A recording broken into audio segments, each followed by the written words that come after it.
Yes dear student, आज हम start करने जा रहे हैं कि सेल क्या है और सेल थ्योरी क्या है। ये नाइन्थ क्लास का जो बायोलॉजी का फर्स्ट चैप्टर है एनसीईआरटी के अकॉर्डिंग। तो इसमें सबसे पहले इंट्रोडक्शन में बताया गया है कि सेल क्या होती है, सेल थ्योरी क्या होती है और किस तरीके से सेल की स्टडी की जाती है, किस तरह इसकी डिस्कवरी की गई। तो ये चीज़ें बड़ी बारीकी से बहुत सिंपल तरीके से देखने की कोशिश करेंगे। ठीक है, चलिए देखते हैं। तो हम देखेंगे आज सेल और सेल थ्योरी को। तो सबसे पहले हम क्या देखते हैं, सेल के बारे में। ठीक है, बच्चे कई बार कहते हैं कि सेल सेल का मतलब ये तो नहीं कोई रेडियो में डालने वाला सेल या वॉच घड़ी में डालने वाला सेल। तो उस सेल की बात नहीं हो रही है। ठीक है, तो ये क्या है, ये एक अलग टाइप की सेल की बात हो रही है जिससे हमारी बॉडी बनी है ना। समझ रहे हो, प्लांट की बॉडी बनी है। तो इन सभी को जानना है कि प्लांट और एनिमल की बॉडी कैसे बनी, इनकी बॉडी की फंक्शनल स्ट्रक्चरल यूनिट क्या है। जिस तरीके से एक मकान, बिल्डिंग या बहुत बड़ी बिल्डिंग को बनाने के लिए बहुत सारी ब्रिक्स की नीड होती है, ईंटों की जरूरत पड़ती है, उसी तरीके से हमारी मल्टी सेलुलर बॉडी है, इसको बनाने के लिए बहुत सारी सेल्स की नीड होती है। तो देखते हैं, सेल जो है ना वो क्या है, functional and structural unit of life. यानी कि जो जीवन है उसकी फंक्शनल, कार्यात्मक एंड स्ट्रक्चरल, संरचनात्मक, यानी कि जो भी फंक्शंस होते हैं बॉडी में और जो भी बॉडी की स्ट्रक्चर पूरी बनी हुई है वो किस पर निर्भर है, उसकी एकमात्र जो एकमात्र यूनिट है, एकमात्र यूनिट है वो क्या है, वो सेल है। एकमात्र यूनिट है वो क्या है, सेल है। सेल जो है फंक्शनल और स्ट्रक्चरल यूनिट ऑफ लाइफ है। ठीक है, तो सबसे पहले इसको डिस्कवर किसने किया, आखिर कोई ना कोई तो रहा होगा। तो एक रॉबर्ट हुक थे, साइंटिस्ट, बायोलॉजिस्ट थे। इन्होंने 1665 में अपना खुद का एक डिजाइन किया हुआ माइक्रोस्कोप था। उस खुद के डिजाइन किए हुए माइक्रोस्कोप से क्या किया, सेल को सबसे पहले देखा। अब उन्होंने किस में देखा, तो उसके लिए उन्होंने क्या किया, एक थिन स्लाइस ली। स्लाइस मतलब पतली, एक चपीट जैसी बहुत पतली स्लाइस, समझ रहे ना। तो वो किसकी थी स्लाइस, एक कॉर्क की थी। अब क्वेश्चन उठता है कि कॉर्क क्या होता, तो वार्क ऑफ अ कॉर्क ट्री।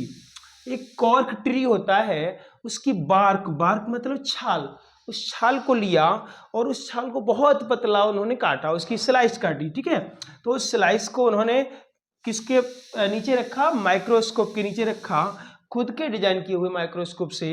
तो जब उन्होंने देखा तो उन्हें क्या दिखा, हनी कॉम्ब लाइक स्ट्रक्चर, यानी कि मधुमक्खी की छत्ते जैसी स्ट्रक्चर दिखाई दी।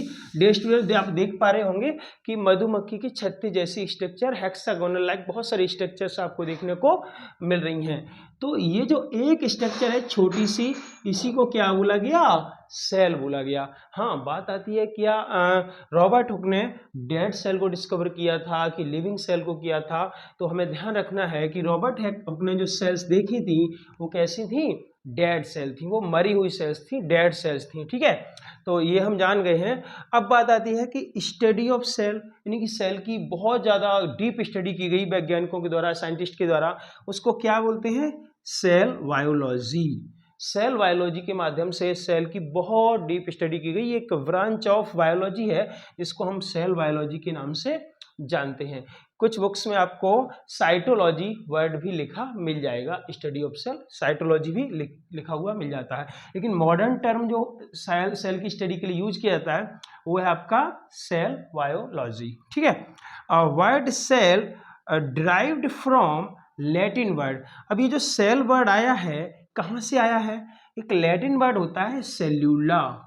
रॉबर्ट हुक ने क्या किया, रॉबर्ट हुक ने एक सेलुला वर्ड था लैटिन, उसी से उन्होंने ये सेल वर्ड निकाला। अब सेलुला का मतलब क्या होता है, इसका मतलब होता है, इसका मीनिंग होता है लिटिल रूम या चेम्बर, एक छोटा सा कमरा या रूम। यहाँ हम हेक्सागोनल लाइक स्ट्रक्चर में देख पा रहे हैं और छोटे छोटे रूम लाइक स्ट्रक्चर हैं। ठीक है ना, तो ये हमें देखने को मिल रहा है। अब बात आती है कि सेल की जो डिस्कवरी हुई रॉबर्ट हुक ने जो की, वो तो कहीं ना कहीं सेल थी, वो डेड सेल थी। तो फिर लिविंग सेल्स को किसने डिस्कवर किया, तो उसके लिए एक अलग साइंटिस्ट थे जिन्होंने अपना खुद का एक सिंपल माइक्रोस्कोप डिजाइन किया था। उन साइंटिस्ट का नाम था एंटोनी वान लीवेनहॉक।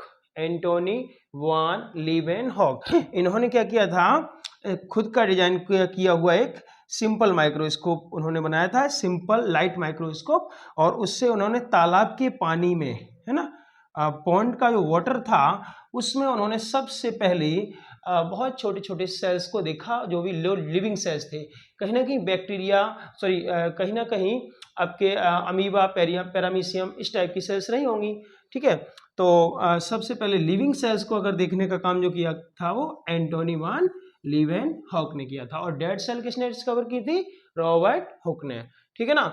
तो आज हम ये तो समझ गए हैं कि सेल की डिस्कवरी कैसे हुई, सेल क्या होती है ना, ये हम जान गए हैं। आगे हमारा जो अगला टॉपिक आ रहा है वो क्या है, सेल थ्योरी। तो अब हम जानेंगे सेल थ्योरी के बारे में। हाँ, तो अब हम सेल के बारे में तो जान ही चुके हैं, तो अब हम जानेंगे सेल थ्योरी क्या होती है, ठीक है। तो सेल थ्योरी को बहुत अच्छे से समझना है। थ्योरी का मतलब होता है किसी ने कोई सिद्धांत दिया, कि सेल के बारे में बहुत डिटेल में बताया कि आखिर कहाँ से आई, क्या होती हैं, क्या कुछ। तो इसके लिए कुछ साइंटिस्ट थे, कुछ बायोलॉजिस्ट थे। बायोलॉजी के जो साइंटिस्ट होते हैं, जो बहुत ज़्यादा स्टडी करते हैं बायो में, है ना, जीवों का अध्ययन करते हैं, लिविंग थिंग्स का अध्ययन करते हैं, तो उनको बोलते हैं बायोलॉजिस्ट। तो बायोलॉजिस्ट कौन कौन से थे, मैथियस स्लाइडेन, ये जर्मन बॉटनिस्ट थे, जिन्होंने 1838 में सेल थ्योरी पे काम किया, ठीक है। और थियोडर स्वान जो सेकंड थे, दूसरे साइंटिस्ट थे। तो सबसे पहले इन दो लोगों ने ही Matthias Schleiden and Theodor Schwann, कई जगह पे आपको स्लाइडेन एंड स्वान भी लिखा मिल जाएगा, इन लोगों ने मतलब सेल थ्योरी को देने का काम किया है। ये भी जर्मन के जूलॉजिस्ट थे, कौन, थियोडर स्वान। इन्होंने 1839 में वर्क किया सेल थ्योरी पर, ठीक है। बाद में इन दोनों ने जो सेल थ्योरी को दिया, उसके बाद सेल थ्योरी में अपना एक पॉइंट ऐड किया, made a addition in cell theory. तो इन्होंने भी अपनी बात रखी, जो मैंने ये अंडरलाइन की है, ये वाली लाइन, थर्ड पॉइंट जो अंडरलाइन किया है, ये किसने दिया था, रूडोल्फ वर्चो ने, आर वर्चो जिनको मैंने लिखा है, 1855 में इन्होंने अपना पॉइंट रखा था। ये जर्मनी के रहने वाले थे, वहाँ पे एक बायोलॉजिस्ट के रूप में वर्क कर रहे थे। इन्होंने अपना पॉइंट कब रखा, 1855 में, 1855 में, ठीक है।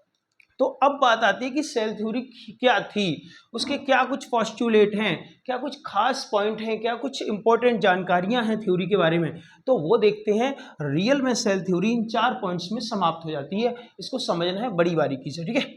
तो all living organism made up of cells, बिल्कुल सिंपल, जितने भी लिविंग ऑर्गेनिज्म हैं, जीवित प्राणी हैं, ऑर्गेनिज्म जीवित प्राणी, चाहे प्लांट हो या एनिमल हो, वो जितने भी लिविंग ऑर्गेनिज्म हैं, मेड अप मतलब बने होते हैं, किससे बने होते हैं, सेल्स से बने होते हैं। जितने भी लिविंग ऑर्गेनिज्म हैं, चाहे वो एनिमल हो चाहे वो प्लांट हो, वो सब किसके बने होते हैं, सेल्स के बने होते हैं, ठीक है। पहली बात हो गई कि जितने भी जीवित प्राणी होते हैं, लिविंग ऑर्गेनिज्म होते हैं, सब सेल्स के बने होते हैं। पहली सेल थ्योरी की बात हो गई, पहला पॉइंट क्लियर हो गया, ठीक है, हो गया ना। अगला, cell is the site for all metabolic reaction. हाँ, इसको थोड़ा ध्यान से समझो। साइट का मतलब होता है स्थल या प्लेस। सेल एक ऐसा प्लेस होता है, एक ऐसी जगह होती है जो लिविंग ऑर्गेनिज्म में जितने भी मेटाबॉलिक रिएक्शंस होते हैं, मेटाबॉलिक रिएक्शन जितने भी एक लिविंग ऑर्गेनिज्म में होते हैं, उसकी जगह, उसका प्लेस क्या होता है, सेल होती है। अब बात आती है कि मेटाबॉलिक रिएक्शन क्या होती है। तो metabolics all reaction found in the cells, cell के अंदर जो भी रिएक्शंस पाई जाती हैं, जो भी रिएक्शंस होती हैं, जो भी केमिकल रिएक्शन सेल के अंदर होती हैं, वो सभी क्या कहलाती हैं, मेटाबॉलिक रिएक्शन, ठीक है। ध्यान रखना, आगे पढ़ेंगे कि मेटाबॉलिक रिएक्शन कौन कौन सी होती हैं, काफ़ी डिटेल में हम जानेंगे। अभी सिर्फ इतना जानना है कि सेल के अंदर जो भी केमिकल रिएक्शन होती हैं उनको मेटाबॉलिक रिएक्शन बोलते हैं। और ये मेटाबॉलिक रिएक्शन का स्थल कौन होता है, प्लेस कौन होता है, सेल होती है, ठीक है।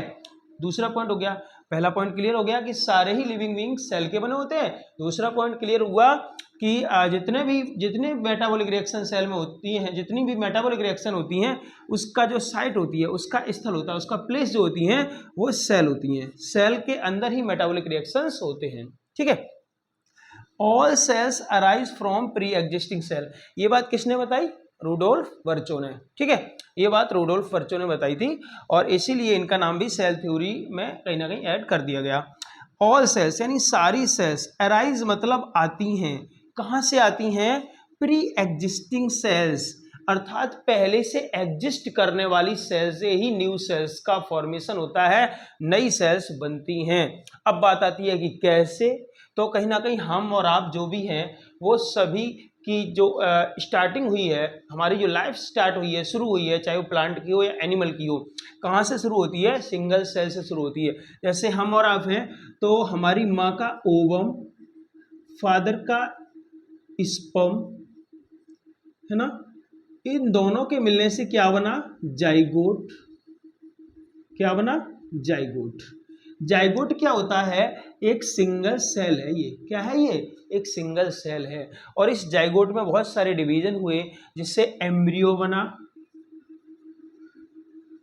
क्या बना? एम्ब्रियो। और एम्ब्रियो से एक समय के बाद क्या बन जाता है? चाइल्ड। और चाइल्ड फिर धीरे धीरे ग्रो करता है, सेल डिवीजन होता रहता है और आज लाखों करोड़ों सेल्स होती हैं हम सब में, ठीक है ना। तो स्टार्टिंग कहाँ से हुई? हमारी सिंगल सेल से। कहाँ से हुई? सिंगल सेल से। तो सारे ही लिविंग बीइंग हैं, उनके जीवन का जो प्रारंभ होता है वो कहाँ से होता है? सिंगल सेल से होता है। तो वही लिखा है all cells arise from pre existing cells, ठीक है। जितनी भी सेल्स आज दिखाई दे रही हैं, चाहे वो प्लांट की बहुत सारी दिखाई देती हों, किसी की या किसी एनिमल की दिखाई देती हों, तो स्टार्टिंग उनके जीवन की कहाँ से हुई है? सिंगल सेल से। ओनली वन सेल थी, उसमें डिवीजन होते होते आज एक मल्टी सेलुलर लिविंग बीइंग देखने को मिल रहा है, ठीक है। Life of every organism start from single cell, चलिए हो गया, ठीक है। ये बात भी हमने अभी बताई दी है कि सारे ही जीवों की लाइफ स्टार्ट कहीं ना कहीं सिंगल सेल से होती है, ठीक है। तो सेल थ्योरी को हम बिल्कुल एक कुछ सेकंडों में समझते हैं कि all living organism made up of cells, यानी कि जितने भी लिविंग बीइंग होती हैं सब सेल से बने होते हैं। Cell is the site of metabolic reaction, cell जो होती है वो ऐसा प्लेस होती है, ऐसी जगह होती है जहाँ पे सारे मेटाबॉलिक रिएक्शन होते हैं। थर्ड पॉइंट जो रूडोल्फ वर्चो ने जोड़ा, उसने क्या जोड़ा? All living cells arise from pre existing cell, पहले से उपस्थित सेल से ही नई सेल्स का जन्म होता है, ठीक है। तो और लास्ट पॉइंट हमारा है कि ऑल लिविंग बीइंग्स, जितने भी लिविंग बीइंग्स हैं उनका लाइफ स्टार्ट जो होता है फ्रॉम सिंगल सेल।